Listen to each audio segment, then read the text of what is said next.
Hey there, everyone. It is Victoria Randall, your pusher here today. Thank you so much for joining my live. Welcome to the CNA Instructor's Secret Cocktail. So as you know, we are going to talk in depth about how to start a CNA school in general. And then towards the end, I'll start talking more specific about Georgia and Tennessee since the requirements are very similar. And then at the end, we're going to have a Q&A session. So feel free to get a pen, jot down any jot down any information that I give you. And definitely as time proceeds, you can type in whatever questions that you have as long as it pertains to the content that I'm talking about. And then when I open up at the very end for questions, please feel free to put whatever questions you have in the chat box off to the right, okay? So real quick, welcome once again to the CNA Instructor's Secret Cocktail. If you are new here, please click that subscribe button that's right down there in red on the bottom. That will help ensure that next time I do any videos, if you haven't already, you will get notifications whenever I post videos. I usually post them every Monday. And today's topic this Monday was surety bonds, why you need surety bonds and what they mean, because I get a lot of questions about that. But anyhow, let's go ahead and get started. Before I do, please type in the chat box. Let me know that you're here. Tell me what state that you're from. That definitely helps me determine which way I should go with any content. So let me know what state you're in. And let's see here.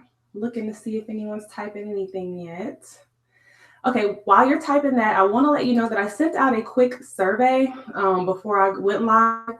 And whenever I send out a survey, please answer it because it helps me determine how I can better suit you to give you information that you need. One of my survey questions was, what do you feel like you need help with in starting a CNA school? And 78% of you said you want to know, you don't even know where to start when starting a CNA school. And then 47% of you said that you wanted help with curriculum. You weren't sure how to write a curriculum. And I got a few questions about that on my event when I posted that I was going to be going live. And so next week, because of that person asking that question, I will be doing my Monday's motivation video will be on how to write a curriculum for your CNA school. So you ask and I shall deliver. Not every one of you took the survey. That's why I said, please, if you could take the survey. If you get an email, if you're not getting emails from me and you know you signed up for my email distribution list, please check your spam. I might be going to your spam, and then whitelist me so that I won't go to your spam. And how you whitelist me is simply adding me to your contact list, okay? So that I know. Okay, hey there, Sarita. Sarita from Michigan is here. Hey, Sarita. Thank you for joining me once again. I know you join often. All right, and then real quick about the business plan. I asked how many of you have a business plan. 95% of you said you don't. That's huge. 95% of you want to start a CNA school. You've already started gathering information to start a CNA school. You went about starting a CNA school, but you don't even have a business plan. Yikes. So if you don't already have a business plan, I highly suggest you start thinking about investing in one. The business plan, I do offer a business plan writing course. So if you're looking to start a business plan, you can go to my page, sign up for the course. I have all kinds of information about it. And then I do also send out an informational email about my business plan course. It is a 9-module self-paced online business course to help you write your business plan from beginning to end, specifically for CNA programs. All the Bureau of Statistics information about the need and demand I will give to you so you don't have to research it yourself. Very, very helpful. Right now it's on special, $99 until December 31st, okay? So be on the lookout for that. And we're going to go ahead and get into it, all right? Okay, so one of the main things I always tell people is that if you're looking to start a CNA school, besides, of course, having the business plan, is that you need to understand the different business types. I did do a video not too long ago talking about the LLC versus the sole proprietor versus C Corp and all that. So I want you to understand what the best business model for you to go ahead and register with the Secretary of State. So if you haven't seen that video, I'm going to put that link in the chat right now so that you have that, because it's really, really, really important that you know that. And yeah, that's the link to that video. Okay, I'll go ahead and add that to the chat now. All right, now another thing you need to know is about location. So people always ask me questions about location. They're like, Victoria, how do I know where to start a CNA school? So if you have not already, please, please, please Google your zip code. Okay, Google your zip code, and it helps you Google the zip code and say CNA schools in my area. That's going to help you determine how many CNA schools are in your area. If there are like 6 CNA schools in your area, then you and I both know that's probably not the place for you to start a CNA school. It's oversaturated, there's too many. That's not ideal. All right. If you Google and you only see like 2, then maybe that is a good area for you. Also, you can go to the the Bureau of Statistics of the Census Bureau. You know, when they come around your house and they get a census about all your business, guess what? You have access to that information. So you want to look that information up and determine whether or not you actually are going to put a CNA school in an area where it's necessary and where it's needed. So what type of information will help alert you to that? In that zip code, are those people actually workforce? Like, are they young and 18 to 25 people who are looking for entry workforce jobs, or are they master's prepared individuals that are 40 to 60? Because if they're 40 to 60 and master prepared, they're not going to want an entry level position, right? So starting a CNA school in that area would not be ideal. So you want to make sure that you're starting a CNA school in a place that would be ideal.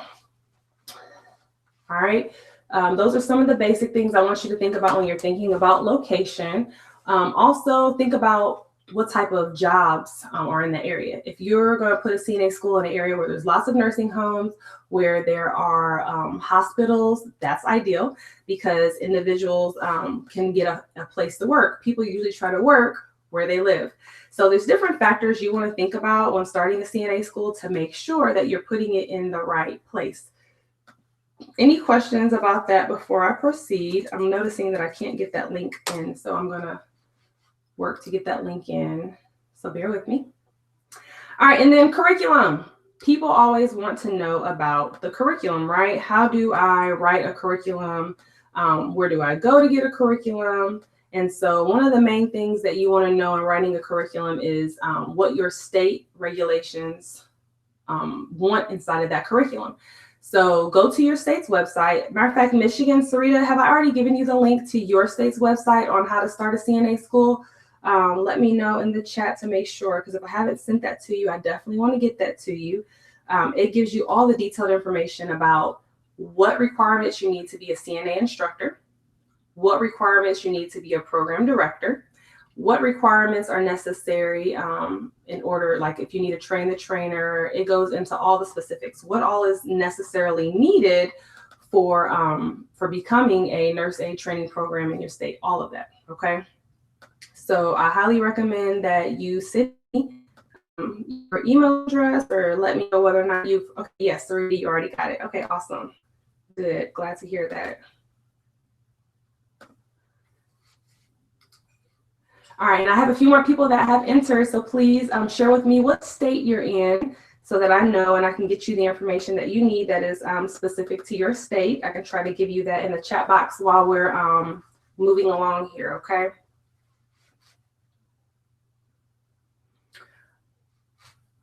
All right, so now you also need to get a contract for your CNA school to actually do rotation at a nursing home site.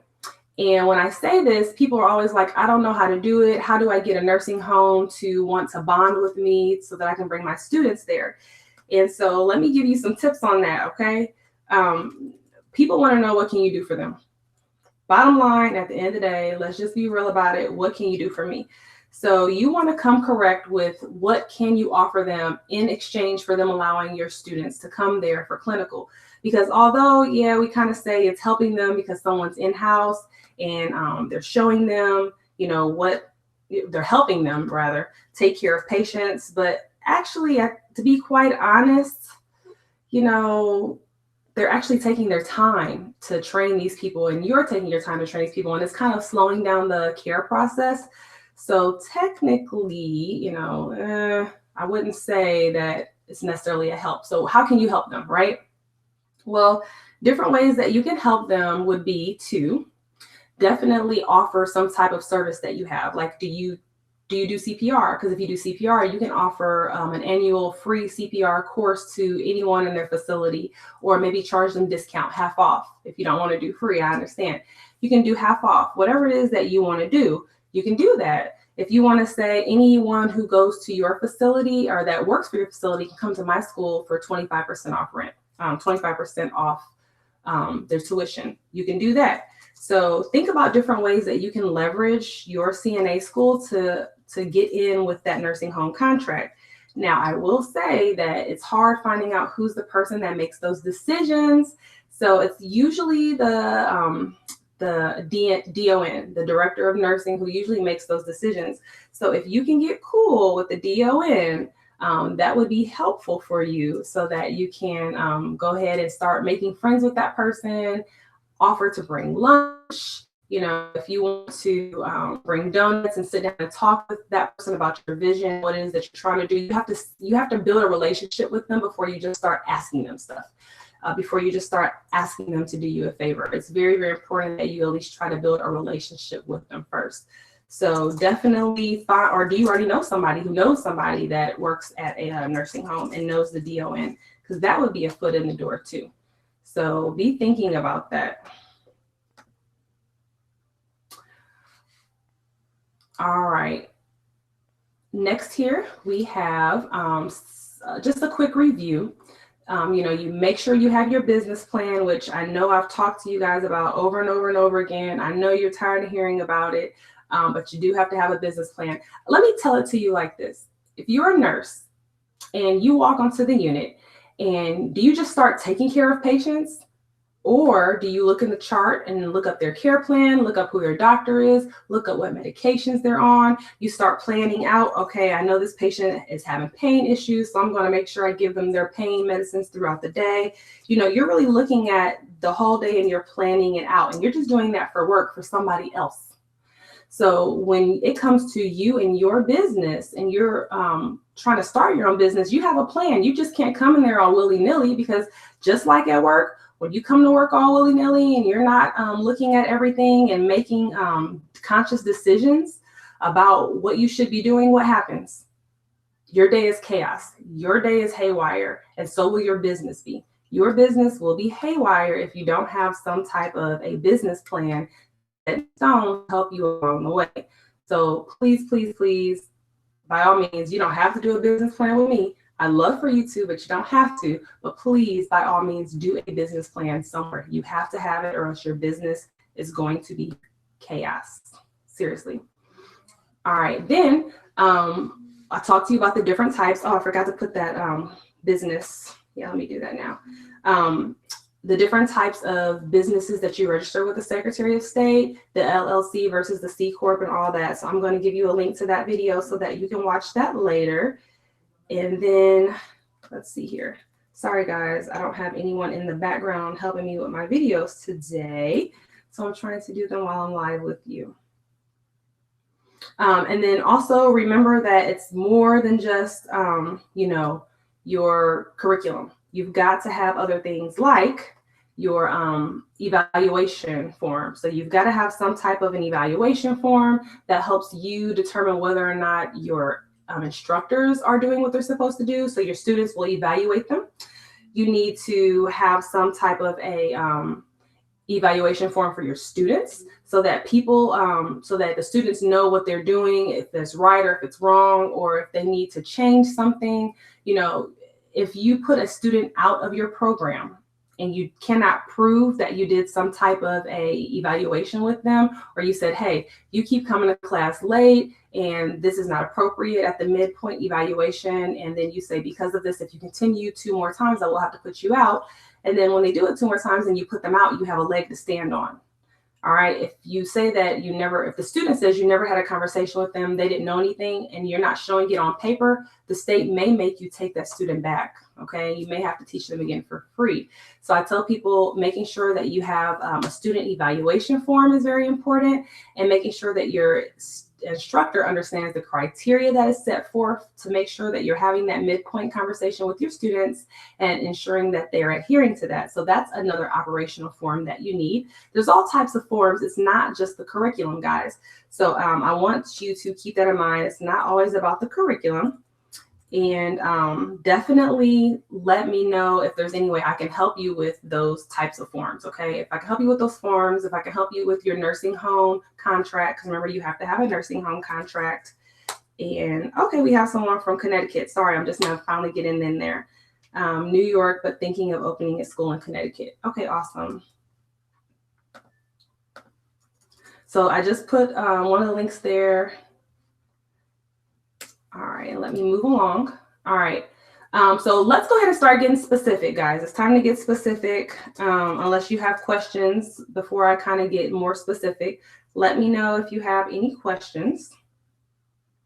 I'm looking here for them now.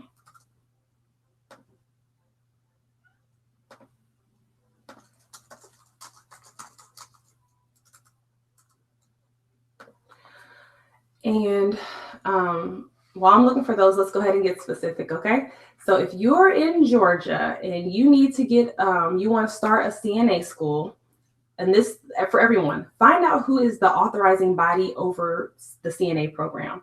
There's going to be potentially 2 entities, and I tell you guys this all the time. It's either going to be the state entity, or it's going to be like a board of education, okay? So when I say a state entity, it could be the Department of Health that oversees the CNA program. It can be the Board of Nursing that oversees the CNA program. It can be the Department of Family and Human Services that are over the CNA program. And so how you can find out is just simply Googling CNA, or no, nurse aid, because a lot of states do not refer to it as CNA. Type nurse aid training program application and then your state's name. Okay. And you can find out all the information you want that way, or you can always email me and I will send you your state's link. Okay. And let me go ahead and put my email in the chat real quick.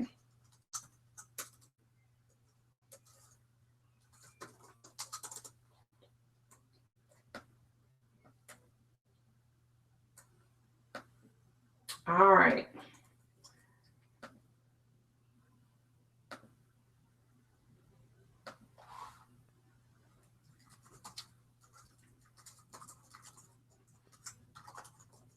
Got it. Okay. Now, so in Georgia, oddly enough, in Georgia, it is not the Department of Health. It is not any of those entities. It's actually a whole separate entity called GMCF, and that is the Georgia Medical Care Foundation. And it was designed to oversee the nurse aid training programs in the state of Georgia. So they're not ran by the Board of Nursing. They're not ran by the Department of Health. They're not ran by any of that. And you wouldn't know that unless someone told you, or you happen to look it up or came across that information online. So that's why I'm here to help you, because sometimes it's information you just can't find. All right. So remember, I was telling you in some states you have to have a second entity that's considered some type of board of education. Thankfully, in the state of Georgia, they do not have to do that. But there are some states like Illinois, Texas, Michigan, Ohio, where you do have to have additional approval from some type of board of education. That additional approval mandates that you have certain requirements that are set forth to protect your students, okay? Some of those different requirements that need to be set forth would be like the surety bond, the video I just made today. You know, you have to have a surety bond just in case your school is out of business, where your student's going to get recomp their tuition money. Where are they going to get that from? They have a teach out. Sometimes you have to have what's called a teach out plan. So in case your school closes, where are you going to send your students to finish their education? You have to have a course catalog. I mean, you're literally almost like a little mini university. You have to have a course catalog. You have to have policies and procedures. You have to have a student academic record for all of their grades. They want you to have all of these things and show and prove all of these things. And so it's really important that if you're in a state that requires a Board of Education requirement or component, that you go through that application with a fine-tooth comb and give them everything that they need and that they're looking for, because it is possible that application can be denied, and those applications aren't cheap.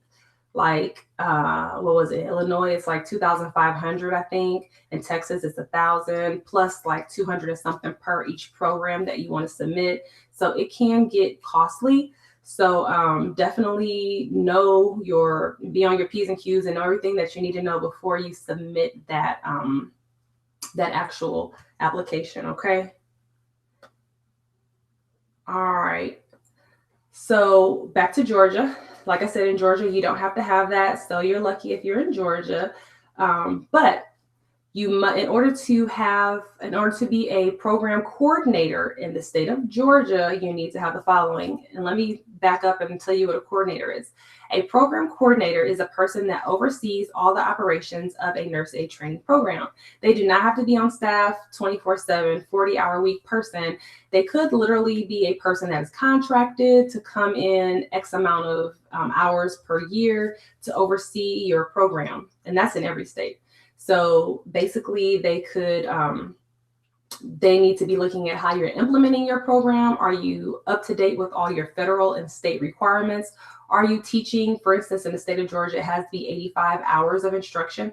Are you truly teaching 85 hours of instruction, or are you trying to not do that? Because if so, the program coordinator can get in trouble. And so they're going to oversee and make sure that you are doing what you're supposed to do. The program coordinator in Georgia has to have at least 2 years of experience as an RN, with at least one of those years of experience in a nursing home. Okay. And they must also have attended a Train the Trainer workshop. What is Train the Trainer? Everyone likes to ask me that. What's Train the Trainer? Train the Trainer is a course where you go through to learn how to teach adults. You also learn what your state's requirements usually are in order to become an instructor.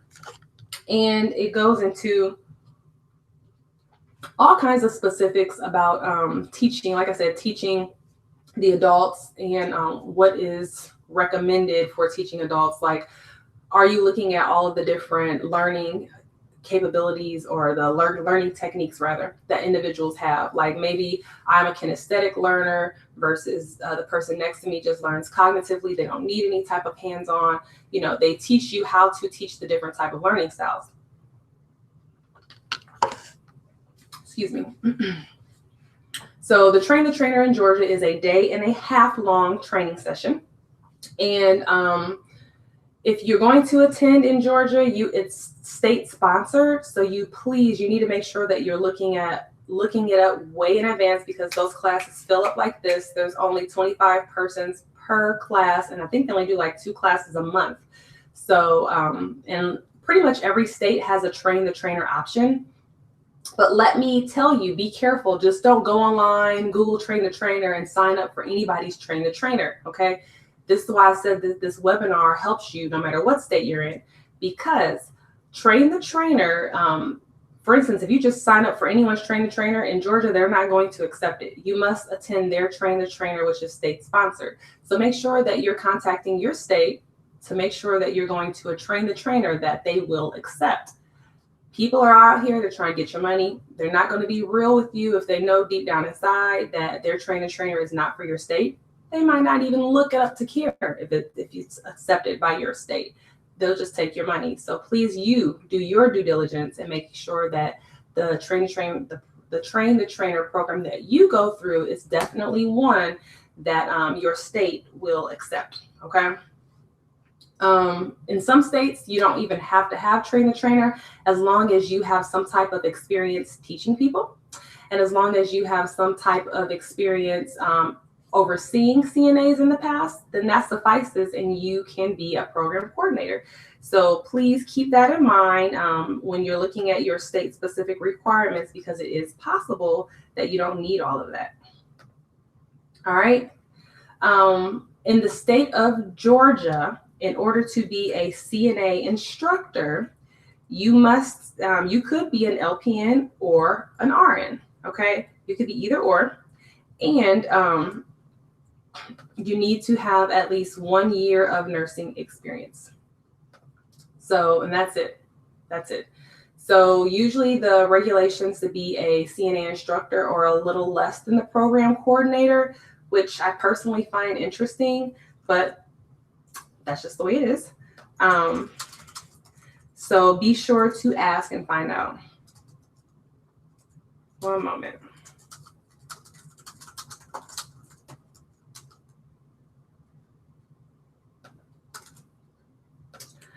All right, so let me go ahead and see if anyone has any questions here.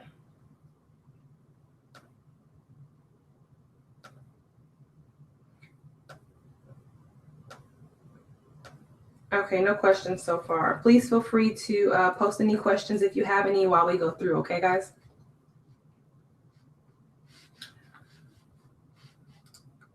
All right, so approval. So the approval process to be a CNA school in the state of Georgia. The Nurse Aid Training Program application, once you submit it, you usually hear back within 90 days as to whether or not you were approved. You will, when they reply to you, if they say you're not approved, you get up to 3 chances to get approved. Usually it's maybe something minute. Maybe you forgot to include your instructor's resume, or maybe the resume doesn't reflect their true experience. They forgot to put for the program coordinator that they did work in a long-term care facility on their resume. And so therefore your application was denied. So please know that you only get 3 chances, and there's like a weird time frame. Like after the first chance, you get 30 days. After the second chance, you get 10 days and so forth. So it's kind of stair-step and it's a little odd, but just be sure that you understand it and you know the process when you're going through it, okay? But the time frame for resubmission in every state is different. I think like in Ohio, you get as many chances as you want within a 2-month period. Yeah, 60-day period. So it doesn't matter how many times, you can keep going back and forth with them as long as you get it done in 60 days from the initial application. So keep that in mind when you are submitting your application. In Georgia, you only have 90 days before you'll hear back from them. And then again, 30 days, 10 days, and so forth. All right. But you do have, once you hear back from them and finally they tell you you're approved, they will say then, okay, now we're ready to come do a site visit. You must have a site executed. You have 90 days from the approval date to execute a site, which is awesome because a lot of states say off the rip, and Ohio, I think is one of them, off the rip, as soon as you send in your application for a CNA program, you need to have a facility ready.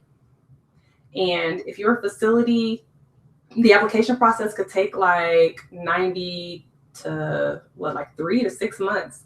And they said, that's fine. We don't care. You still need to have a facility. So considering Georgia says, yes, we'll let you hold off on getting your facility. After we approve you, you then have 90 days to actually go out and get a facility and have it ready for us to inspect is awesome. I highly recommend, though, you already have your eyes on a place that you want to put your CNA school, and that you already are having your equipment ready and ready to go in there, because those 90 days will go by quicker than you know. Okay, so I really, I highly recommend that you have that stuff ready.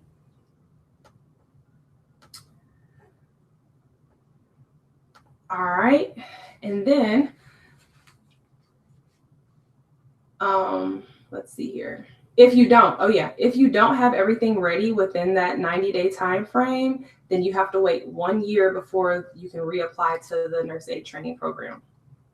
So in other words, get it right the first time. Otherwise, you're going to have to wait, and that may not be very fun, right? All right, any questions about Georgia? I just kind of gave you a brief overview of the application process in the state of Georgia. Anybody here from Georgia at the moment? Just wondering.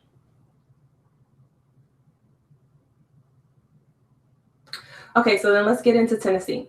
So in Tennessee, you must be approved through two different entities, the Tennessee Higher Education Commission and the Tennessee Department of Health. Now, the application for the Tennessee Higher Education Commission is $2,500. The application for the Department of Health, there is no fee for that, okay? In the state of Tennessee, in order to have a CNA school, you actually have to have a permit to be a proprietary school or approval to be a proprietary school. And that's what that the Tennessee Higher Education Commission application is for. Application so that you can become a proprietary school. Once you receive the okay for that, you then apply to the Tennessee Department of Health to have a CNA school. So let's talk about that whole process, okay? When you gain approval as a proprietary school, you must maintain the following. You have to have a student registration master schedule. You have to have your student transcripts, a bank where you put student transcripts. You must have your student financial records on file electronically, and you must have student files. I think you have to have them for like up to 7 years.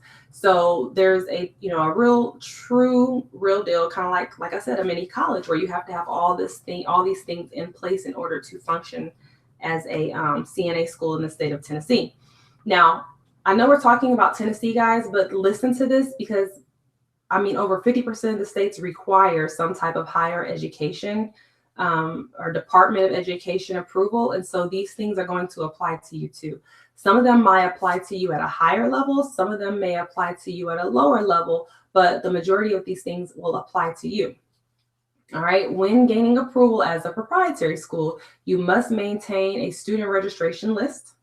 Like I said, the transcripts and all that, the student files, that's right. So your student file has to include your attendance, the receipts for any payments, any type of conference you've conducted based on behavior, good or bad, any makeup requests. For instance, if your student did not come to class one day and then they missed a test, so they have to request to you time to make up that test. Remember, they're adults. It's up to them to come to you to request time for a new test. You don't have to run after them.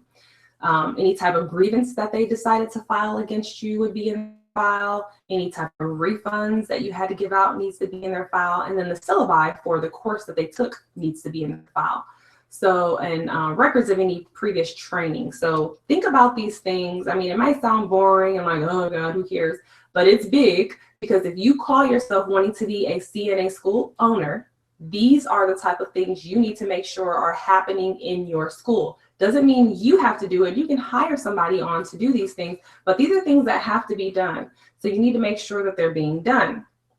Okay, in Tennessee, your program coordinator must be an RN with at least 2 years of experience, with one of those years being in a nursing home, just like Georgia. And then your instructor must be a registered nurse with experience in teaching adults or supervising CNAs. Okay, if they don't have any type of teaching experience, or if they've never supervised CNAs, then they would need a train the trainer. So in Tennessee, you can get away with not having a train the trainer if you have those in place. So that's good information to know. Okay. So I'm actually gonna go ahead and get ready to wrap this up. But before I do, I want you, those of you who are here, because there's still a few of you here, and I haven't heard from you about what state you're in or anything like that. So please, I'm looking here to hear and see what state you're from, to see what questions you have, because that's why you're here. Not to just listen to me talk, but I love to always make this interactive. Talk to me about what your questions are. Any question, no question is a silly question. I want to hear from you guys.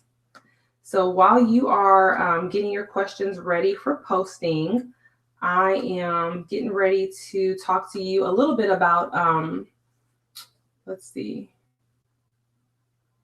Oh, yeah, the curriculum. So I know you guys, some of you may have heard about my Virtually Ready in 12 Hours curriculum writing course, where we write the curriculum for your state, we write the nursing home contract for your state, and we write the policies and procedures for your state.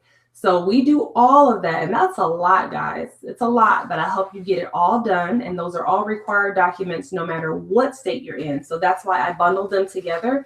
A virtually ready in 12 hours CNA curriculum and policies writing course is $750, and the next one is going to be December the 7th. So if you are in the state of Tennessee or Georgia, this course is going to be great for you, the January 7th one. I will be doing another one in March, so that would be great for you no matter what state you're in. But I'm selecting Georgia, Tennessee, and there's a few other states, like I think South Carolina. Their requirements are very similar to those two states. So if you're interested in taking my course to get your curriculum written and get it ready, please feel free to join the course. I would love to have you. I only have 2 seats left though, okay? I've got some people who have already signed up, so there's only 2 seats left. And considering the class starts January 1st and there's only 2 seats left, the seats have kind of been going. So if you are interested in taking the course, I suggest you ask me any questions about it. I'm getting ready to leave a link so that you can read up more about it, because it tells you everything that we do. For each day. I have the course breakdown for each day, which I think is really important because it's good for you to know what you're signing up for if you're getting ready to sign up for something. So, I dropped my mouse. So I went on ahead and put that there. So for Tennessee, let's see. Okay, yep. All right, so like I said, I'm allowing questions. I'm gonna look here to see if there's any questions so far.